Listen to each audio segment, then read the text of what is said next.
ਇੰਜ ਕਰਕੇ ਜਨਾਬ ਉਹ ਆਸਰਾ ਬਣਾਉਂਦੀ ਹੈ ਬੰਦੇ ਨੂੰ ਕੁੱਤੇ ਚੜਨ ਲਈ। ਉਹ ਬੰਦੇ ਨੂੰ ਥਕਾਉਂਦੀ ਨਹੀਂ ਜੀ, ਉਹ ਬੰਦੇ ਨੂੰ ਥਕਾਉਂਦੀ ਨਹੀਂ ਜੀ, ਬਿਲਕੁਲ ਨਹੀਂ ਥਕਾਉਂਦੀ। ਭਾਵੇਂ ਕੋਈ 4 ਗੁਣਾ ਵੀ ਸਫ਼ਰ ਉੱਤੇ ਹੋਵੇ।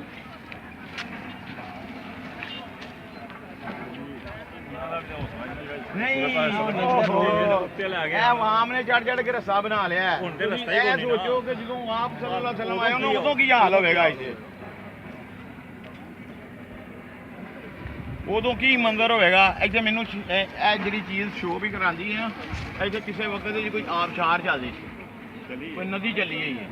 ਇਹ ਪੱਥਰਾਂ ਦੀ ਜਿਹੜੀ ਹੈ ਨਾ ਕਟਾਈ ਜਾਂ ਜਿਹੜੀ ਇਹ ਪੱਥਰਾਂ ਦੀ ਇਹ ਬਣੀ ਹੋਈਆਂ ਨੇ ਚੀਜ਼ਾਂ। ਚਲੋ ਜੀ ਦੁਆ ਮੰਗ ਲਓ ਫਿਰ,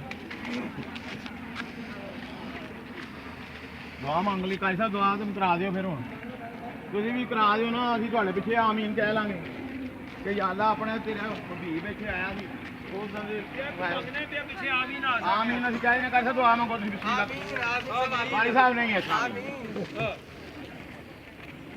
بسم اللہ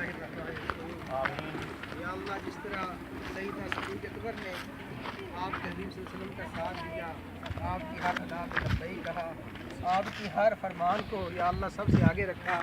یا اللہ ہم سب کو، مجھے ان تمام ساتھیوں کو ایسے ہی صدیق اکبر کی طرح اپنے حبیب پہ اتباع کرنے کی توفیق عطا۔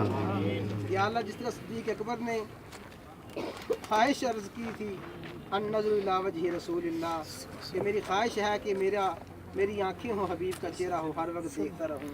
میری خواہش ہے کہ میرا سارا مال آپ پہ قربان ہو۔ میری خواہش ہے کہ میری بیٹی آپ کی بیوی بن جائے۔ جیسا سب کچھ اپنا قربان کیا یا اللہ ہمیں ایسا ہی حبیب پر اپنا سب کچھ قربان کرنے کی توفیق عطا۔ سیدنا صدیق اکبر کے نقش قدم پہ چلنے کی توفیق عطا فرما۔ یا اللہ ان مقدس مقامات کی زیارت ہم سب کو سہولت کے ساتھ، آسانی کے ساتھ بار بار نصیب فرما۔ اللہم انا نسألک من خیر ما سألک منہ نبیک محمد صلی اللہ تعالی علیہ وسلم، ونعوذ بک من شر ما استعاذ منہ نبیک محمد صلی اللہ تعالی علیہ وسلم، وانت المستعان وعلیک البلاغ، لا حول ولا قوة الا باللہ، برحمتک یا رب۔